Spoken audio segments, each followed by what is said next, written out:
The year was 1459, and the morning mist clung to the forests of Wallachia like a shroud. But it couldn't mask the stench that had begun to permeate the entire region. Merchants traveling the trade routes spoke in hushed whispers about fields that had been transformed into something far more sinister than battlegrounds. These weren't simply the aftermath of military campaigns, but carefully orchestrated displays of human suffering that defied comprehension. At the center of this horror stood a man whose name would echo through centuries, not for his conquests or his wisdom, but for his unparalleled mastery of human torment.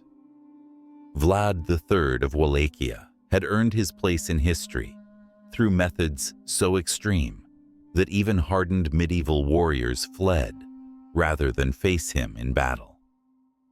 While other rulers conquered through superior tactics or overwhelming force, Vlad discovered something far more effective: the systematic destruction of human dignity through pain so elaborate and prolonged that the mere threat of his presence could end conflicts before they began. This was not madness, though many would claim it was. This was calculated psychological warfare elevated to an art form that shocked an entire continent. What drove a man to such extremes? The answer lies not in simple cruelty, but in the brutal realities of 15th century Eastern Europe, where survival demanded methods that transcended conventional warfare. Vlad had learned early that mercy was often mistaken for weakness, and that sometimes the most effective way to prevent greater bloodshed was to commit acts so terrible that none would dare challenge your authority again.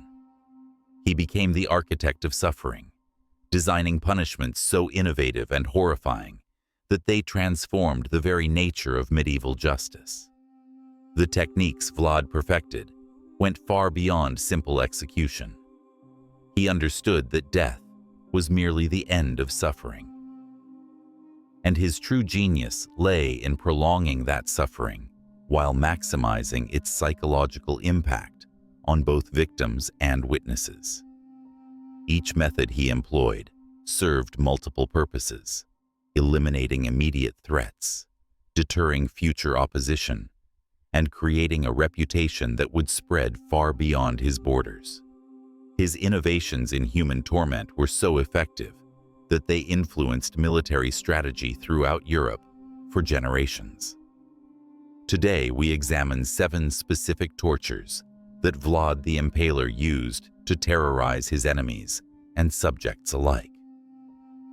These are not merely historical curiosities, but documented examples of how far human cruelty can extend when unchecked by moral constraints. The accounts we'll explore come from multiple sources: foreign ambassadors who witnessed his methods firsthand, merchants who carried tales across trade routes, and official records that somehow survived centuries of attempts to suppress them. What emerges is a portrait of systematic brutality that challenges our understanding of human nature itself. The first torture technique that established Vlad's reputation was his perfection of impalement. Though calling it merely impalement understates the elaborate ritual he created around this ancient form of execution. Traditional impalement was designed to kill quickly, but Vlad transformed it into a prolonged spectacle of agony that could last for days. His innovation lay not just in the physical mechanics, but in the psychological theater surrounding each execution. Vlad's stakes were crafted with surgical precision, deliberately blunted to prevent immediate death. The process began with careful preparation of the victim, who would be stripped and positioned with methodical attention to detail.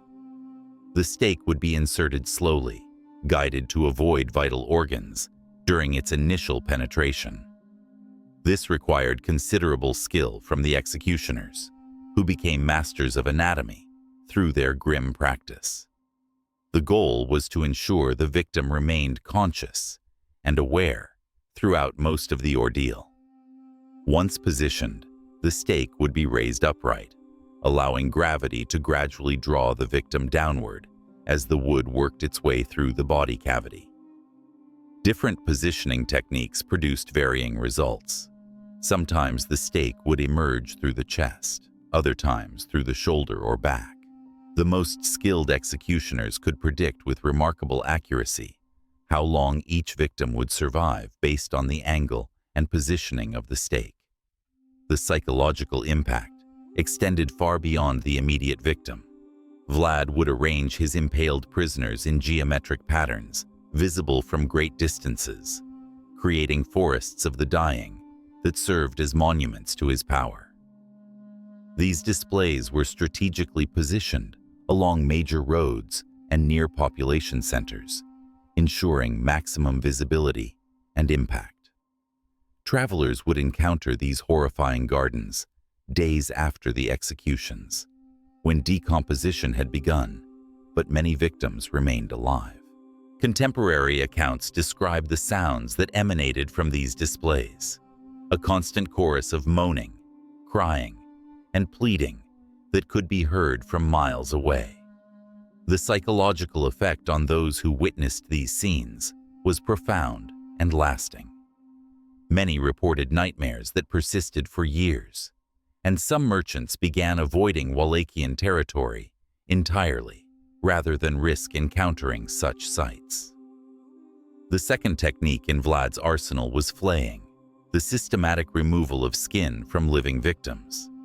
While other cultures had practiced forms of skinning, Vlad elevated it to unprecedented levels of precision and prolonged suffering.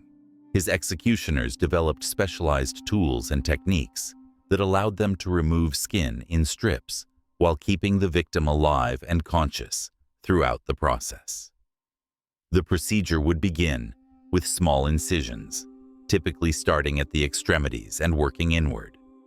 The executioners would peel away sections of skin with instruments designed specifically for this purpose, creating wounds that were precisely controlled to avoid immediate death from blood loss. The exposed flesh would be treated with salt or other substances that increased pain while preventing immediate infection that might end the victim's suffering too quickly. What made Vlad's version of flaying particularly horrifying was the methodical nature of the process. Rather than quickly removing large sections of skin, his executioners would work slowly, sometimes over the course of several days, gradually exposing more and more of the victim's body. The psychological torment of watching one's own flesh being systematically stripped away, combined with the unimaginable physical pain, created a form of suffering that defied description. Witnesses described victims who remained conscious and aware even after large portions of their skin had been removed. The human capacity to survive such trauma, when carefully managed, exceeded what most observers thought possible. Some victims reportedly lived for days after the flaying began, their exposed muscles and organs visible to horrified onlookers who were forced to watch as part of the punishment's psychological impact. The third torture technique involved the use of heated metal implements applied to specific parts of the body with scientific precision. Vlad's torturers developed an understanding of human anatomy that allowed them to inflict maximum pain while avoiding immediate death. Red-hot irons would be applied to nerve centers, joints, and sensitive areas in carefully planned sequences designed to build suffering gradually. The process would typically begin with less sensitive areas, allowing the victim to anticipate what was coming while building a crescendo of agony. Hot metal would be pressed against the soles of feet, palms of hands, and other areas where nerve endings were concentrated. The executioners would pause between applications, allowing the victim to recover slightly before the next wave of burning pain. This technique required considerable skill and knowledge of human physiology. The torturers had to understand how much damage they could inflict without causing the victim to go into fatal shock. They developed methods for reviving unconscious victims and techniques for managing blood loss and other complications that might end the suffering prematurely. The smell of burning flesh would fill the execution area, creating an additional layer of psychological horror for witnesses. The sounds produced by this torture were particularly disturbing, as victims would often lose the ability to scream coherently, producing instead animalistic howls that observers found more disturbing than human cries. These executions were conducted in public spaces, ensuring that the maximum number of people would witness and remember the displays of Vlad's power. The fourth method in Vlad's catalog of horrors was crushing, though his version bore little resemblance to the quick death typically associated with this form of execution. Traditional crushing was designed to end suffering swiftly by collapsing the chest cavity or skull. Vlad transformed it into an elaborate process that could extend over hours or even days, with victims experiencing the gradual destruction of their bodies while remaining conscious throughout most of the ordeal. The apparatus Vlad's craftsmen constructed was a marvel of medieval engineering, designed not for efficiency, but for prolonged agony. Heavy stones or metal weights would be placed on victims in carefully calculated increments. The process would begin with relatively light pressure applied to the extremities, gradually increasing both the weight and moving toward more vital areas of the body. The sequence was crucial. Too much weight too quickly would cause unconsciousness or death, ending the spectacle prematurely.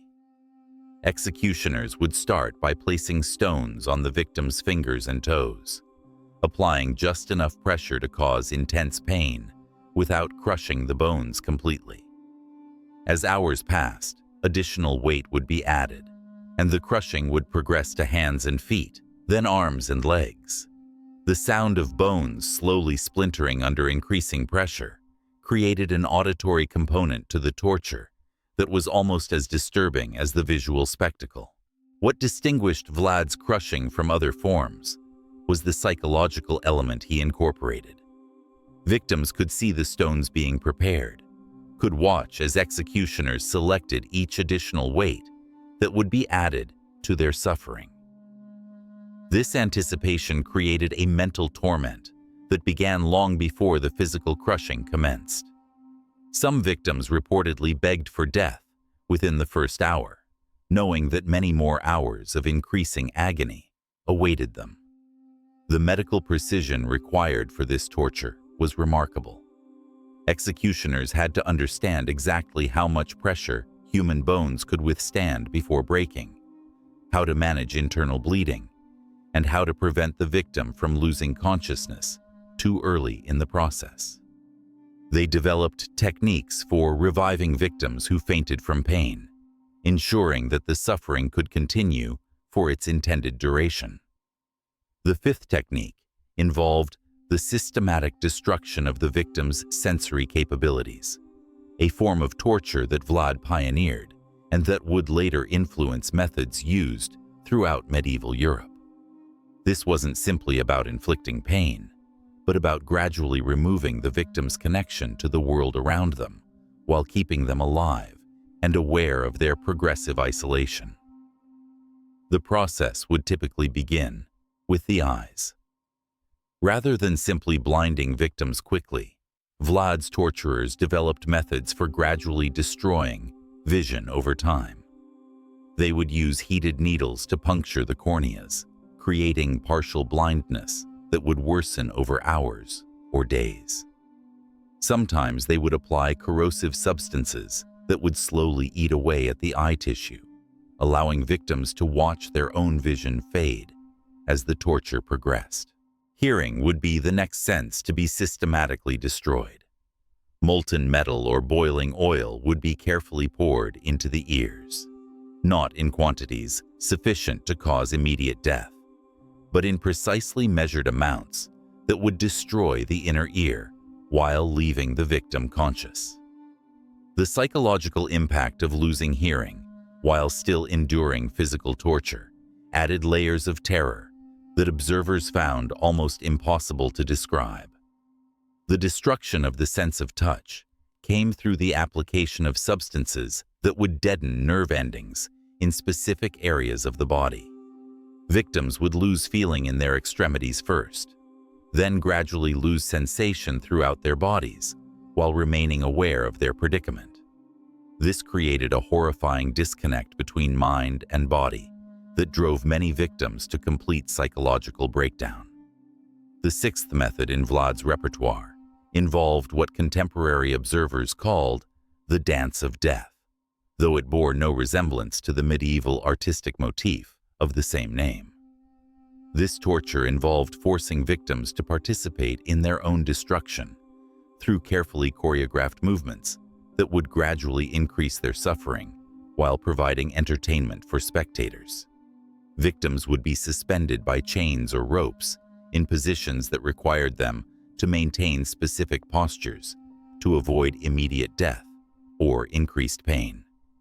The positioning was calculated so that natural fatigue would eventually force them into positions that would worsen their agony. As muscles tired and victims could no longer maintain the required posture, they would gradually settle into positions that increased the pressure on wounds, stretched damaged limbs, or put stress on already injured body parts. The psychological element was crucial to this torture's effectiveness. Victims maintained some control over their immediate level of suffering, but this control was temporary and illusory. They could delay the worst pain through physical effort, but fatigue would inevitably force them into positions that increased their agony. This created a mental torture that accompanied the physical suffering, as victims were forced to participate in their own destruction. Spectators were often forced to watch these displays, creating an audience for the victim's gradual decline. The social humiliation of being reduced to a source of entertainment added another dimension to the suffering. Some victims would attempt to maintain their dignity by trying to control their movements and expressions, but the physical demands of their situation would eventually break down all pretense of composure. The seventh and perhaps most psychologically devastating technique involved the systematic destruction of everything the victim held dear while keeping them alive to witness it. This wasn't simply about inflicting physical pain on the primary victim, but about creating a comprehensive destruction of their entire world while forcing them to watch helplessly. Family members would be brought before the primary victim and tortured using the methods already described. Children, spouses, parents, and siblings would be subjected to impalement, flaying, burning, or other tortures, while the main victim was forced to watch.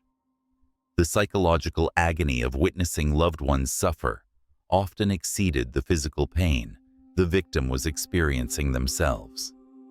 Property destruction accompanied the human suffering. Homes would be burned, livestock slaughtered, crops destroyed, and anything of value to the victim systematically eliminated. The message was clear. Not only would the victim suffer and die, but everything they had worked for, everyone they cared about, and any legacy they might have hoped to leave behind would be obliterated. This technique served multiple purposes beyond simple cruelty. It eliminated entire family lines that might seek revenge, destroyed economic resources that could support future resistance, and created such comprehensive terror that entire communities would abandon opposition rather than risk similar treatment. The psychological impact on witnesses was profound, as they understood that challenging Vlad meant risking not just their own lives, but the complete annihilation of everything they valued. The documentation of these methods comes from multiple independent sources, suggesting that these accounts represent genuine historical practices rather than exaggerated propaganda. Foreign diplomats, traveling merchants, and church officials all left remarkably consistent descriptions of Vlad's techniques, despite writing for different audiences and different purposes. The effectiveness of these methods extended far beyond their immediate impact on victims. Vlad understood that the true power of torture lay not in its application, but in its reputation. Each horrifying display served as a message that traveled through trade routes, diplomatic channels, and word of mouth across medieval Europe. The psychological warfare he conducted was as sophisticated as any military campaign, designed to defeat enemies before they ever set foot on a battlefield. The strategic timing of these executions revealed Vlad's understanding of political theater. He would often schedule mass tortures to coincide with important religious festivals or diplomatic visits, ensuring maximum visibility and impact. Foreign ambassadors would arrive expecting traditional diplomatic protocols, only to find themselves witnessing displays of systematic cruelty that challenged their understanding of civilized behavior. These carefully orchestrated events served multiple purposes. They eliminated domestic opposition, deterred foreign invasion, and established a reputation that made future conflicts unnecessary. The medical knowledge required to execute these tortures effectively was remarkable for the 15th century. Vlad's executioners developed an understanding of human anatomy that rivaled that of university-trained physicians. They learned to read the signs of approaching death, to recognize when a victim was about to lose consciousness, and to apply techniques that would revive them for continued suffering. This expertise was passed down through generations of torturers who formed a specialized guild within Vlad's court. The tools and apparatus used in these executions were marvels of medieval craftsmanship, though designed for the most sinister purposes. Specialized stakes were carved to specific dimensions and angles. Flaying knives were forged with precise curves that allowed for maximum control during skin removal. Crushing devices were constructed with mechanical advantages that allowed operators to apply pressure gradually and with scientific precision. These instruments were maintained with the same care that knights gave to their weapons, for they were equally important to Vlad's military strategy. The psychological profiles of those who carried out these tortures provide insight into how ordinary individuals could be transformed into instruments of systematic cruelty. Many of Vlad's executioners were recruited from criminal backgrounds, men who had already demonstrated a capacity for violence. Others were foreign mercenaries who had become desensitized to brutality through years of warfare. Some were motivated by fear of becoming victims themselves if they refused to participate. The training process for these executioners was methodical and comprehensive. They would begin by observing experienced torturers, learning to read victim responses and understand the progression of different techniques. Gradually, they would be given more responsibility, starting with preparation tasks and eventually becoming primary operators. The most skilled among them were valued members of Vlad's court, rewarded with special privileges and protection in exchange for their expertise. The impact on the broader population of Wallachia was profound and lasting. Citizens lived in constant awareness that any action could be interpreted as disloyalty, leading to the most extreme consequences. This created a society where self-censorship became instinctive, where neighbors watched each other for signs of dissent, and where the normal social bonds that held communities together were replaced by mutual suspicion and fear. Trade and commerce suffered dramatically under Vlad's reign, despite his reputation for eliminating corruption. While foreign merchants might face honest dealing in their transactions, they also risked witnessing or becoming victims of his spectacular punishments. Many trade routes that had previously passed through Wallachia were redirected through other regions, despite the increased costs and dangers involved. The economic isolation that resulted weakened the very state Vlad was attempting to protect. The religious implications of Vlad's methods created complex theological debates throughout medieval Europe.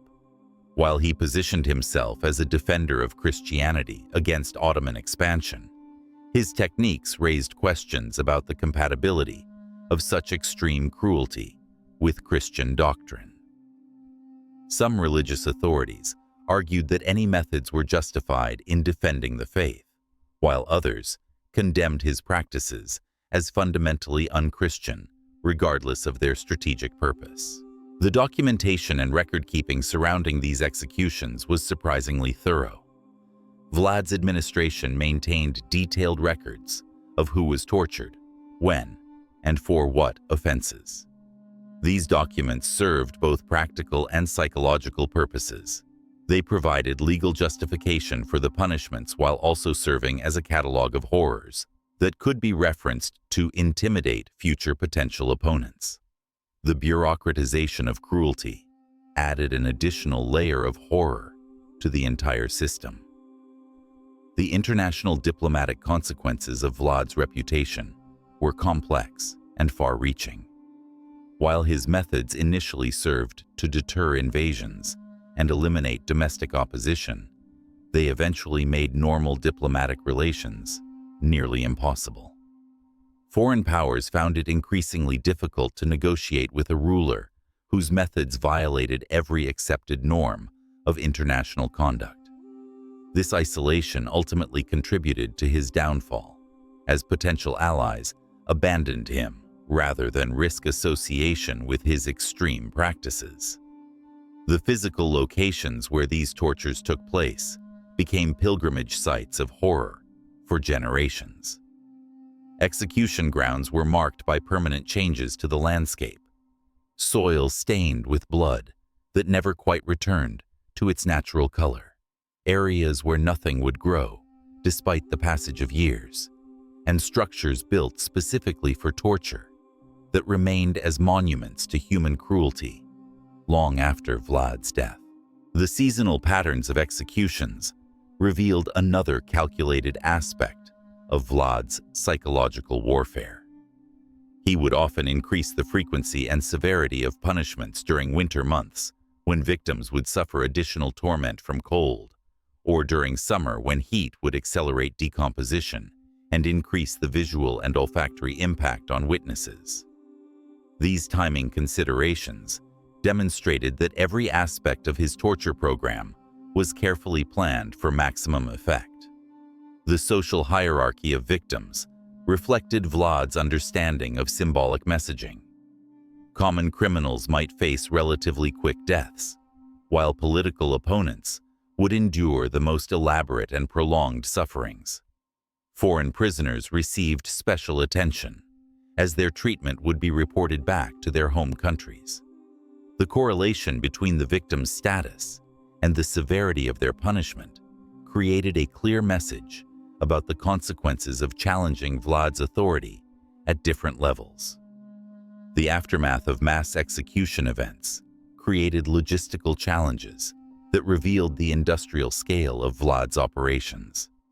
The disposal of bodies, cleaning of execution sites, and management of the psychological impact on witnesses required extensive planning and resources.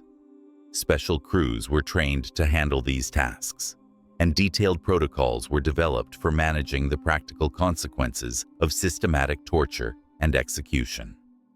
The training of witnesses formed another crucial component of Vlad's psychological warfare strategy. Certain individuals would be deliberately spared from execution, but forced to watch others suffer, then released to spread word of what they had witnessed. These unwilling ambassadors of terror carried Vlad's message far beyond his borders, creating a reputation that often preceded his armies and eliminated the need for actual military engagement. The evolution of Vlad's techniques over time showed a continuous refinement and innovation in the science of suffering. Early in his reign, his methods were relatively conventional by medieval standards. As years passed, however, his techniques became increasingly elaborate and psychologically sophisticated, suggesting that he viewed torture as a skill to be constantly improved and perfected. The medical complications arising from these prolonged tortures created their own specialized field of knowledge within Vlad's court. Physicians were employed not to heal, but to ensure victims remained conscious and alive for the maximum possible duration. These medical practitioners developed techniques for managing blood loss, preventing fatal infections, and reviving unconscious victims that would have been remarkable achievements in any other context. Their expertise in prolonging suffering represented a perverse application of medical knowledge that challenged the very foundations of the healing arts. The seasonal availability of certain torture methods added another dimension to Vlad's strategic planning. Winter executions took advantage of freezing temperatures that would slow decomposition, while adding the torment of exposure to already suffering victims. The preserved bodies would remain visible for months, serving as frozen monuments to his power. Summer executions maximized the psychological impact through accelerated decay and overwhelming stench, but required more frequent replacement of displays to maintain their effectiveness. The economic infrastructure required to support these operations was substantial and carefully organized.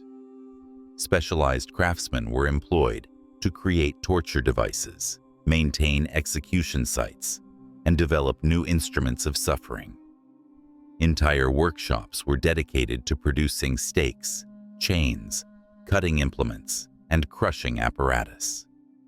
The financial records from Vlad's treasury show significant expenditures on materials and wages for those involved in these operations, indicating that systematic torture had become a major government enterprise.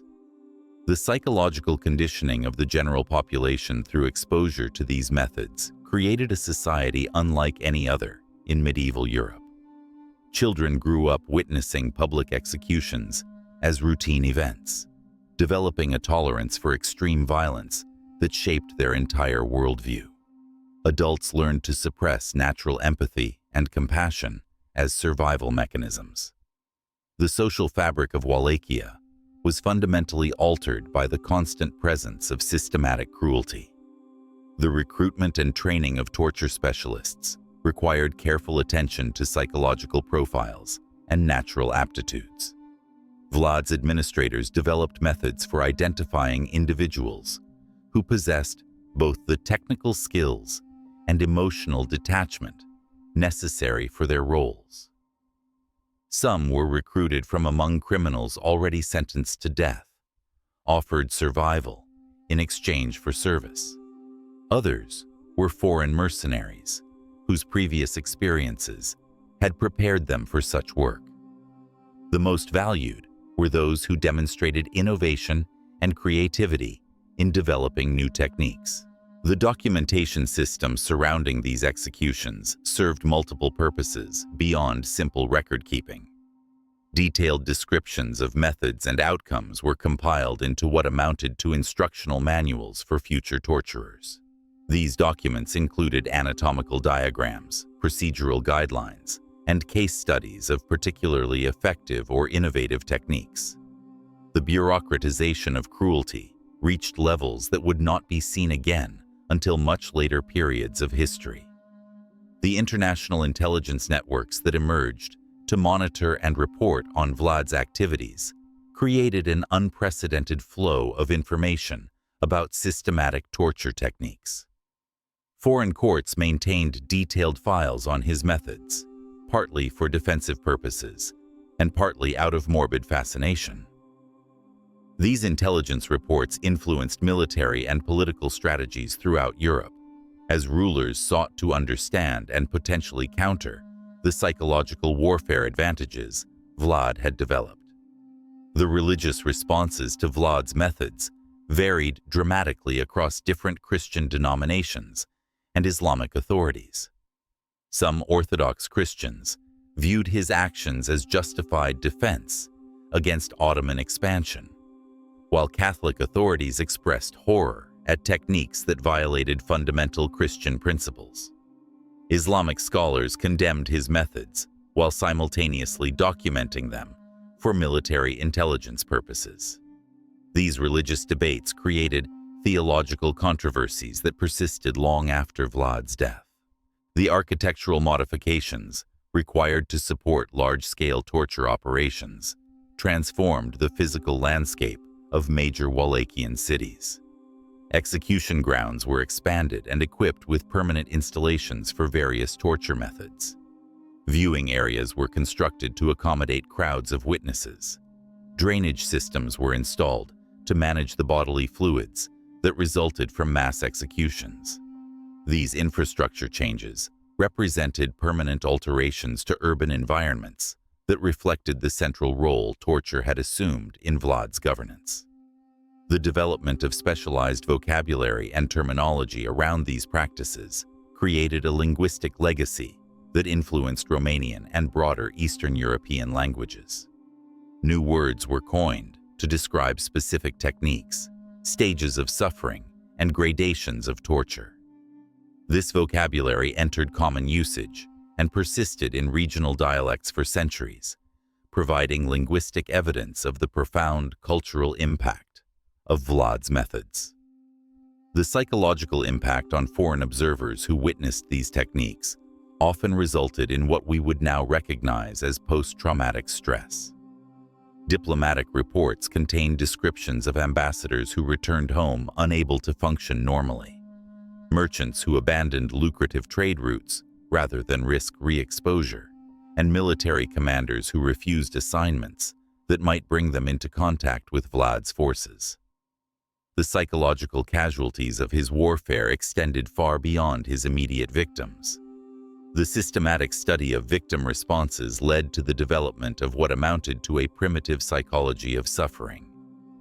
Vlad's torturers learned to predict how different personality types would react to various techniques, how social status affected pain tolerance, and how religious beliefs influenced responses to torture. This knowledge was applied to customize punishments for maximum psychological impact on both victims and witnesses. The preservation and display of torture implements became an important aspect of the psychological warfare campaign. Specially designed cases and exhibition areas were created to showcase the instruments of suffering, allowing visitors to contemplate the purpose and application of each device. These displays served as museums of horror that reinforced Vlad's reputation even when active executions were not taking place. The training programs for witnesses who would be released to spread word of Vlad's methods included specific instruction on what details to remember and report. These individuals were coached on how to describe what they had seen in ways that would maximize the psychological impact on their audiences. The systematic preparation of terror witnesses represented a sophisticated understanding of information warfare that was centuries ahead of its time. The medical documentation of torture effects provided unprecedented insight into human physiological responses to extreme suffering. Detailed observations of how long victims could survive various procedures, what combinations of techniques produced specific results, and how different physical conditions affected outcomes created a body of knowledge that was simultaneously horrifying and scientifically valuable. This information was carefully preserved and studied by Vlad's medical staff. The social stratification within Vlad's torture apparatus created hierarchies and specializations that reflected the complexity of the operations. Master torturers who had proven their skill and innovation were granted special status and privileges. Apprentices learned through careful observation and gradually increasing responsibility. Support staff who maintained equipment, prepared sites, and managed logistics formed their own specialized roles. This organizational structure ensured the continuity and refinement of techniques over time. The psychological preparation of executioners included desensitization procedures that gradually increased their tolerance for inflicting extreme suffering. New recruits would begin by observing executions, then participate in preparation activities, and finally take active roles in increasingly severe procedures.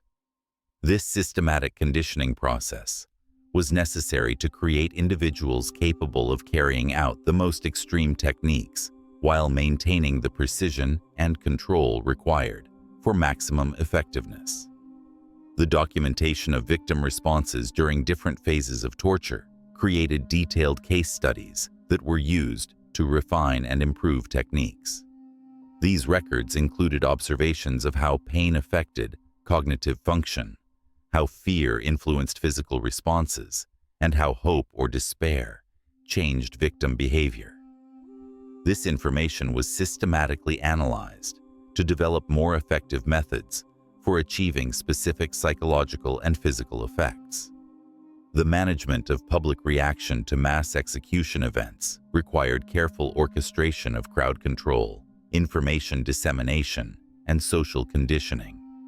Authorities developed techniques for managing witnesses to ensure they received the intended psychological impact without creating uncontrollable panic or rebellion. The balance between terrorizing the population and maintaining social order required constant adjustment and careful monitoring of public sentiment. The integration of torture techniques with military strategy created unprecedented approaches to siege warfare and territorial control. The reputation established through systematic cruelty often eliminated the need for actual military engagement, as enemy forces would retreat or surrender rather than face capture by Vlad's armies. This psychological advantage fundamentally changed the mathematics of medieval warfare in Eastern Europe. The long-term psychological effects on survivors of Vlad's torture sessions provided insight into human resilience and the lasting impact of extreme trauma. Those few who survived torture and were released carried physical and emotional scars that influenced their behavior for the remainder of their lives. Their testimonies, when they could be convinced to speak, provided detailed accounts of the subjective experience of systematic torture that complemented the clinical observations of the executioners. The 7 tortures we have examined today represent more than mere historical curiosities or examples of medieval brutality. They reveal the terrifying capacity of human intelligence when applied to the systematic destruction of human dignity and suffering. Vlad the Impaler's methods shocked Europe not simply because of their cruelty, but because of their calculated precision and psychological sophistication that exceeded anything the continent had previously witnessed. What makes Vlad's legacy particularly disturbing is the recognition that his techniques worked exactly as intended. Through the deliberate application of extreme suffering, he achieved political objectives that conventional military force could not accomplish. His reputation alone became a weapon more powerful than any army, demonstrating that the human capacity for cruelty, when systematically organized and strategically deployed, could reshape the political landscape of an entire region. The detailed documentation of these methods serves as a stark reminder that the boundaries between civilization and barbarism are far more fragile than we might hope. In our modern world, where technology has made both surveillance and violence more efficient than ever before, the lessons of Vlad's reign remain chillingly relevant. The same organizational skills, innovative thinking, and psychological insight he applied to torture could easily be adapted to serve similar purposes in contemporary contexts. Perhaps most troubling is the understanding that Vlad's cruelty emerged not from madness or irrational bloodlust, but from a coldly rational assessment of political necessity. His methods succeeded because he understood human psychology better than his contemporaries, recognizing that fear could be more effective than affection, that reputation could substitute for military strength, and that the threat of extreme punishment could maintain order more efficiently than complex legal systems. The transformation of a historical figure into the inspiration for our most enduring monster reflects humanity's need to process horrors too extreme for comfortable contemplation. Bram Stoker's Dracula frightens us because he is supernatural and inhuman. The real Vlad terrifies us precisely because he demonstrates what humans are capable of when power is unchecked by moral constraints and when political expedience overrides human compassion. As we close this examination of history's most innovative architect of suffering, we are left with uncomfortable questions about the nature of power, the fragility of civilization, and the eternal struggle between security and humanity. Vlad's story reminds us that the price of freedom is not just eternal vigilance against external enemies, but constant resistance to the darkness that exists within human nature itself.